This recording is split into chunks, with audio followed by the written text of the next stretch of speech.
¿Cómo funciona la mente de las personas y hasta dónde la mía funciona como las demás? ¿Qué son estas sustancias llamadas neurotransmisores que tienen que ver con la felicidad, la memoria y la vida social? El cerebro es un órgano complejo y lleno de capacidades, incluyendo la de saber y conocerse a sí mismo. Solo falta hacerse la pregunta: ¿qué me pasa? Asistencia profesional en psicoactividad. Te acerca información y herramientas útiles para que puedas encontrar tu bienestar. En el capítulo de hoy estarán en diálogo el doctor Ariel Rojas y la doctora Eve Kuhn-Müller, médicos psiquiatras que nos hablarán sobre la psicoactividad. Si vamos a hablar acerca de la psicoactividad, es preciso que pensemos en conceptos como mente, por ejemplo. Y para pensar en mente, tenemos que mirar a la mente como que de adentro hacia afuera, es decir, hacia un algo, hacia una cosa, hacia el cerebro de los demás, digamos, hacia el órgano como tal. Si lo estudiamos al órgano, al cerebro, nos vamos a dar cuenta que está hecho de partes, que está compuesto por una estructura y que las partes las observamos por cómo se forman, como por ejemplo en un estudio de imagen, por cómo se alimentan, que es como están irrigadas, y descubrimos que todas cumplen de alguna manera una función. Es decir, que todas tienen una relación con una actividad en el cerebro. Y si miramos un poquito más en profundidad, veremos que en el cerebro hay sistemas que son más antiguos y más sencillos, y otros sistemas que son más complejos y que son más nuevos. De alguna manera, una especie de huella, una especie de signo del cerebro es la evolución. Es decir, el cerebro tiene huellas de su propia evolución. Respecto a este tema que vos hablas sobre sistemas antiguos, simples, se puede comparar, hacer una comparación de lo que es el cerebro y su sistema, comparándolo, por ejemplo, a un edificio, donde en realidad ninguna parte funciona de manera individual y solitaria, y sí, más bien todo es un conjunto. De repente este edificio por afuera, la fachada puede ser igual en todos, pero el funcionamiento interno, el sistema que tiene cada uno de los edificios es algo muy particular, es algo muy individual. Lo que a mí me hace pensar cuando vos hablas en evolución es que en realidad este edificio que podemos imaginarnos no deja de crecer nunca.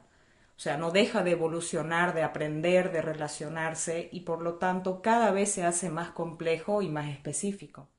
Sí, pensar en el cerebro como un edificio con estos dos extremos es un ejemplo muy interesante. Y podríamos pensar que el extremo, digamos, más antiguo, más primitivo, el lobby del edificio, digamos, el piso más inferior, lo podríamos imaginar, por ejemplo, de madera rústica, clavada, ¿no es cierto?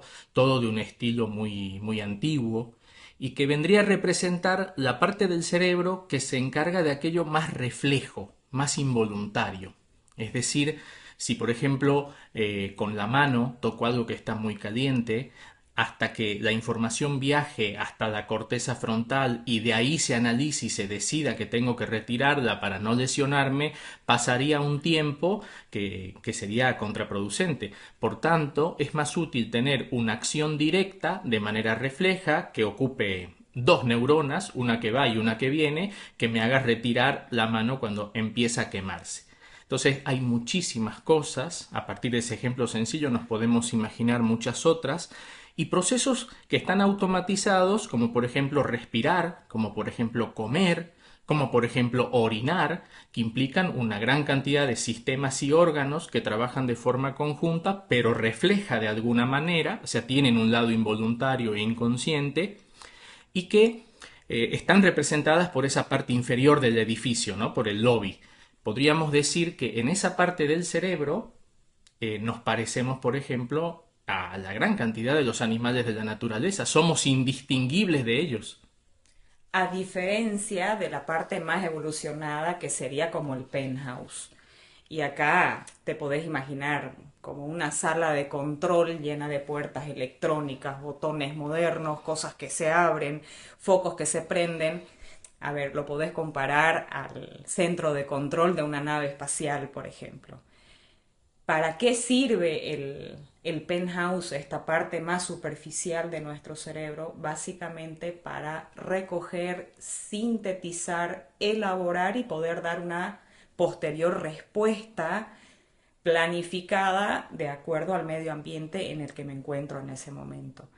Finalmente, este centro de control es el que va a reunir y el que me va a permitir hacer conciencia. Y como todos estos sistemas tienen que funcionar de manera integrada, ¿no es cierto? Entonces nos podemos imaginar al cerebro en el edificio este como una empresa, con un organigrama y con un manual de función y un manual de procedimientos, así como funcionan las empresas. Y también podríamos imaginarnos que en este exacto momento en el que yo me percibo, el yo que está mirando a la realidad, podría decir que soy solamente una oficina más dentro de esta empresa que todo el tiempo está funcionando, que las 24 horas está activa. Finalmente yo creo que no hay dos edificios iguales ni dos empresas que funcionen de la misma manera. Ahora, relacionando esto con la psicoactividad, preguntarme sobre cómo funciona, auditar mi empresa, entender cómo funciona mi sistema interno, es finalmente hacerme cargo de mi psicoactividad. ¿Qué me pasa? Asistencia profesional en psicoactividad. Puedes contactarnos ingresando a nuestra página web www.quemepasa.com.bo y también a través del Facebook con @quemepasapsicoactividad. Continuamos. En diálogo, la doctora Eve Kuhn-Müller y el doctor Ariel Rojas, quienes nos hablan sobre la psicoactividad. Hace un momento estábamos hablando de la psicoactividad en relación con el ejemplo de un edificio, con este lobby primitivo y este penthouse evolucionado. Y ahora podríamos hablar acerca de las sustancias que comunican a todas las partes de este cerebro que estábamos describiendo, ¿no? Porque lo interesante es que hasta ahora vamos descubriendo que estas sustancias químicas, llamados neurotransmisores, que por ciertos cambios eléctricos, gradientes distintos, comunican a todo el sistema, habían sido, digamos, no necesariamente una enorme cantidad como pensábamos, sino más bien que la función que cumplen tiene una relación con el receptor, con la cerradura en la que cada una de estas sustancias, que es como una llave, activa. Y entonces no son tantas llaves como se creía, pero sí son una infinita cantidad de receptores que hacen que el cerebro sea tan complejo. Y un dato interesante es que estas llaves químicas, estas sustancias, se producen en el cuerpo, pero están en la naturaleza, exactamente en la misma forma, y bueno, es la razón por la que sustancias de la naturaleza tienen un efecto psicoactivo. Lo interesante de estas sustancias son que se pueden modificar o se modifican constantemente. Imaginémonos, por ejemplo, un montón de vasitos que tienen distintas sustancias de colores y cada color representa una sustancia distinta que está en el cerebro. Frente a ciertas o determinadas situaciones, podríamos observar la modificación que sufren estos vasitos en cuanto a concentración, cantidad y de repente hasta del color.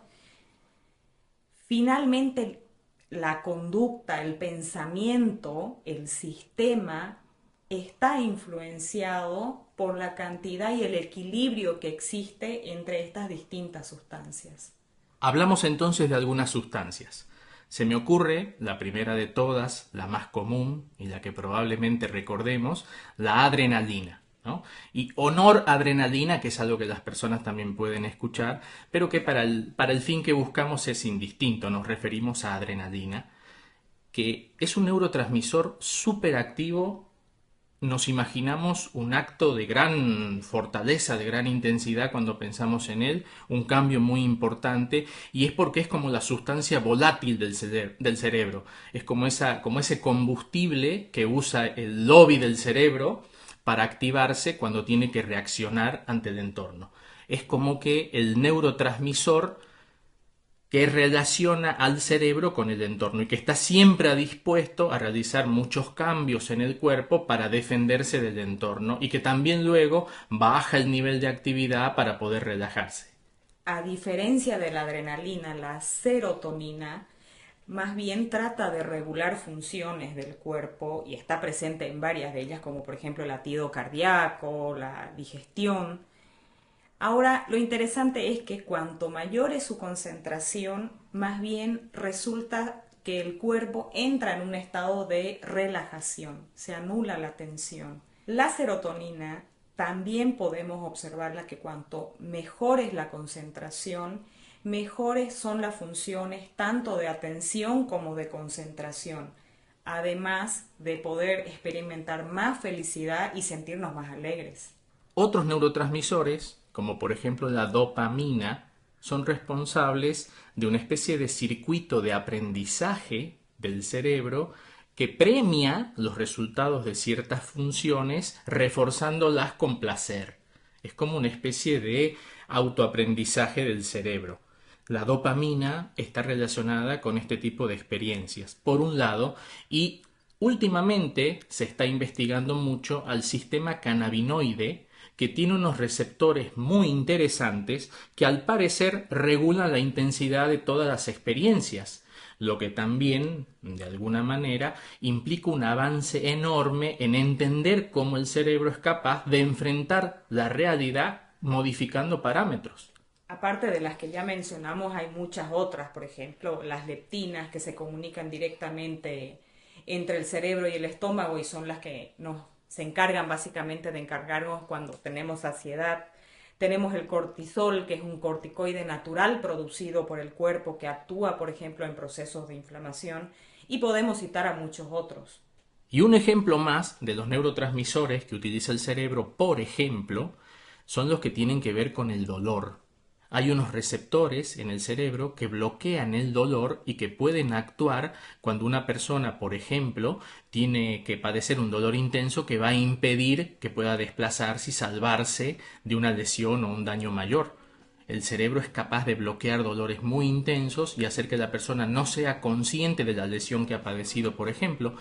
Y un dato curioso al respecto es que estos receptores llevan el nombre más que en la relación con la sustancia química que son, con la sustancia que milenariamente ha servido a la humanidad para calmar el dolor, el opio. Son receptores opiáceos. ¿Qué me pasa? Asistencia profesional en psicoactividad. No te olvides que puedes contactarte con nosotros o agendar una cita a través de la página web www.quemepasa.com.bo. Seguimos en diálogo el doctor Ariel Rojas y la doctora Eve Kuhn-Müller, quienes nos hablan acerca de la psicoactividad. Continuando con el tema de psicoactividad, también podemos hacer una comparación hablando de un software y de un hardware. Cuando nosotros hablamos de un hardware, hablamos de la parte estructural, de lo físico. Por ejemplo, aquello que yo puedo observar en una tomografía, en una resonancia. Ahora, cuando hablamos de software, estamos hablando de algo que yo no puedo evidenciar, más que a través de una evaluación. Hay una ciencia que se dedica al estudio del software, llamada psicopatología. Todos alguna vez hemos escuchado palabras como inteligencia, memoria, atención, concentración. Finalmente, estas palabras y hablar de esto es hablar del software. Qué complicado debe ser clasificar a ese software. Se me ocurre, por ejemplo, pensar en una de las funciones, que es la inteligencia. ¿Es menos inteligente un niño que vive en la selva amazónica y que sabe cazar, pescar, obtener agua, conocer qué plantas son venenosas y tóxicas, es menos inteligente porque saca una menor nota en una escala que evalúa inteligencia que un niño que vive en la ciudad y que le costaría mucho sobrevivir en las otras condiciones. Debe ser muy complejo evaluar, por ejemplo, la inteligencia, y se me ocurre que, dado que su capacidad siempre está en relación con el entorno, tiene mucho que ver con esta variable, por ejemplo, como todas las otras capacidades de este software. Una de las funciones importantes de este sistema, de este software, es, por ejemplo, la conciencia. Y la conciencia, frecuentemente evaluada en los sistemas de emergencia, no solamente importa evaluar aquí en qué nivel está, sino cuál es la calidad que tiene la conciencia.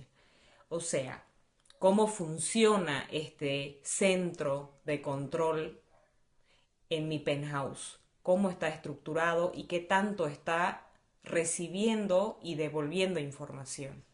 Si hablamos de atención y concentración, la atención viene a ser qué tanto yo puedo mantener mi estado de conciencia sobre un objeto determinado. Y la concentración va a ser el tiempo que yo sea capaz de sostener mi conciencia sobre este objeto. Estas dos funciones, por ejemplo, son bastante frecuentemente evaluadas en todo lo que se refiere al ámbito educativo. Que también tiene mucho que ver con memoria, ¿no? Atención, concentración, memoria. La memoria, cuando pensamos en esta capacidad, nos imaginamos en guardar, en almacenar. Y un concepto más aproximado sería que es actualizar, como una página web en la cual uno acciona el botón de actualizar y ésta vuelve a cargar el contenido. Así también lo hace la memoria, que además no está solo circunscrita a lo declarativo, a las cosas que se recuerdan como dato, sino también a lo procedimental. Utilizar los cubiertos para comer es un dato relativo a la memoria. Y otra cosa importante con la memoria es que cuando uno construye, por ejemplo, una idea o expresa algo, es importante aquello que recuerda para el eje del relato y también aquello que olvida para que lo que está diciendo no se vuelva circunstancial y lleno de detalles innecesarios. La memoria también interviene en este tema de la percepción.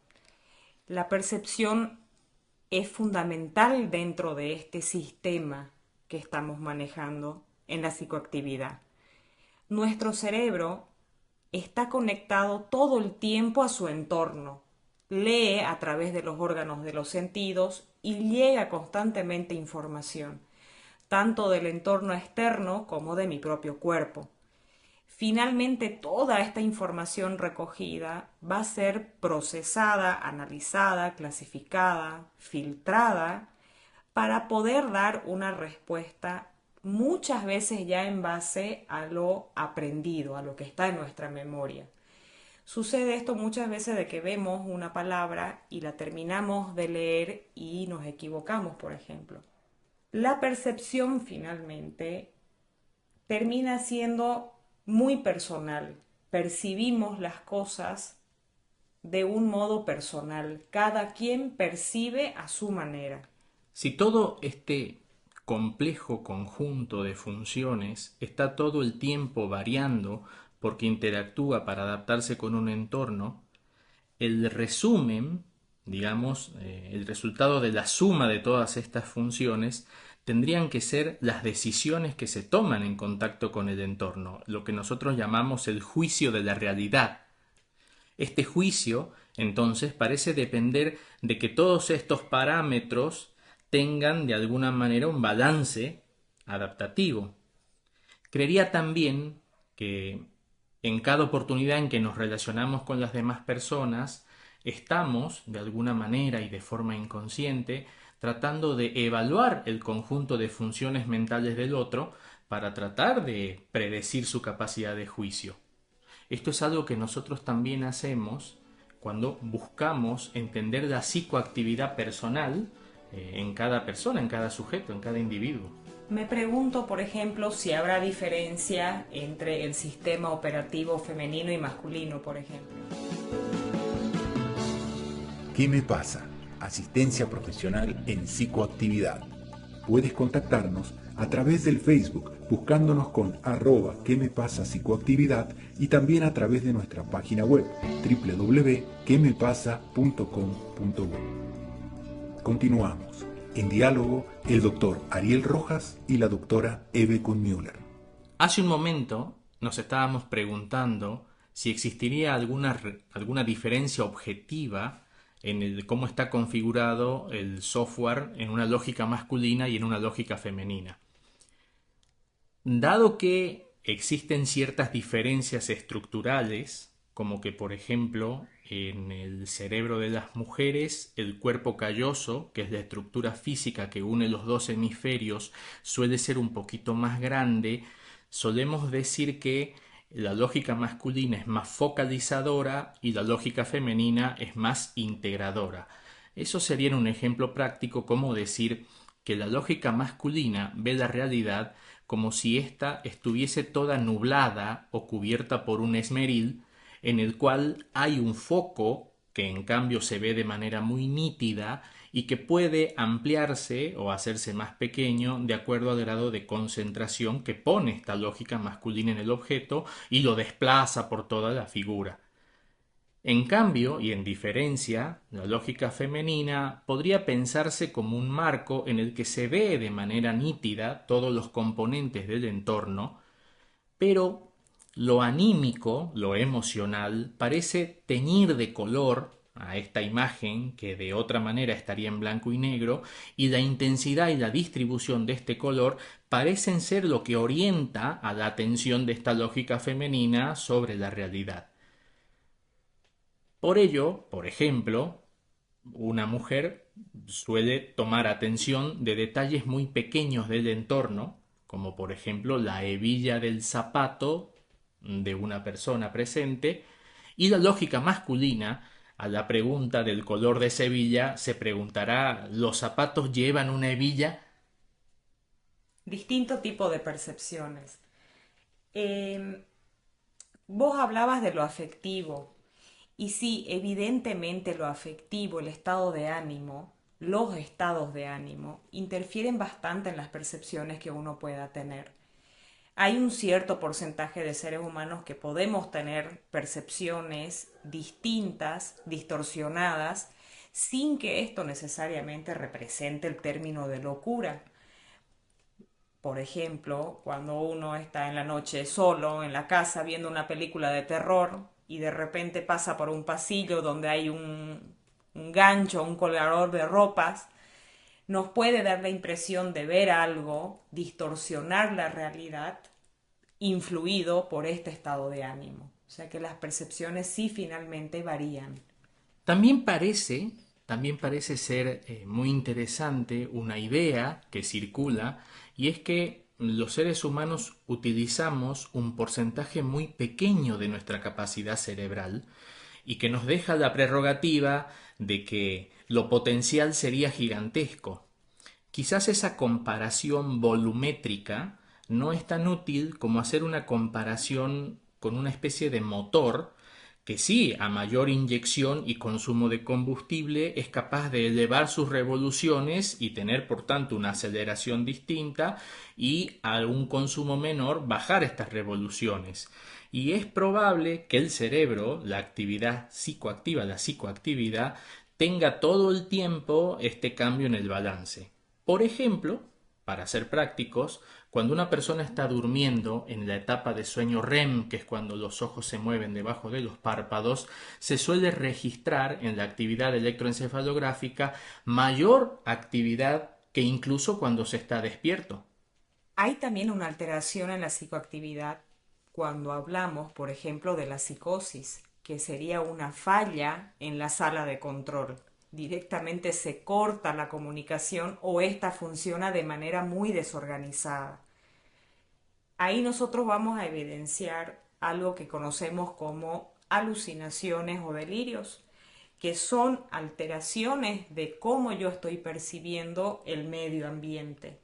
No sería ya una alteración en la cuantificación de la sustancia, sino que directamente una desorganización de la información.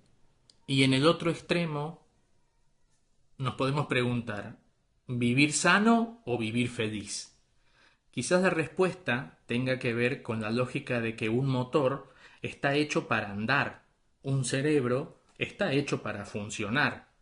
Entonces, podríamos decir que el bienestar es el resultado de un buen balance psicoactivo más que de la carga quieta de sus partes. Es más bien el resultado de un adecuado movimiento de estas concentraciones de las que hablábamos. Finalmente, estudiar la psicoactividad va dejando muchas herramientas en el camino para poder manejarla, acomodarla, medirla, modularla, para que finalmente cada sistema individual pueda funcionar de la mejor manera, sentir menos ansiedad, mejorar su estado de ánimo, sufrir menos dolor, dormir mejor, de repente tener mejor memoria, mejorar mi atención y mi concentración. La verdad es que hay un abanico de posibilidades de cómo poder ayudar a que el sistema operativo, mi sistema, mi psicoactividad, se equilibre y funcione de acuerdo a mi manera de vivir, a lo que yo necesito individualmente. ¿Qué me pasa? Asistencia profesional en psicoactividad. Los invitamos a escuchar ahora las conclusiones al respecto de este tema. Podríamos decir, a modo de conclusión, que la psicoactividad está en acción y adaptación permanente, que funciona como un todo y a la vez tiene muchas partes, y que conocerla, y por tanto conocerme, me permite también incorporar herramientas para su mejor balance. Hemos escuchado el diálogo acerca de la psicoactividad entre la doctora Eve Kuhn-Müller y el doctor Ariel Rojas. Te invitamos a contactarte con nosotros a través de nuestra página web www.quemepasa.com.bo y de nuestra página del Facebook. Nos puedes encontrar con @quemepasa_psicoactividad. Si quieres sugerirnos algún tema que sea de tu interés para poder desarrollarlo, no dudes en escribirnos y dejarnos tu comentario. Nos vemos pronto en un nuevo capítulo aquí en ¿Qué me pasa? Asistencia profesional en psicoactividad.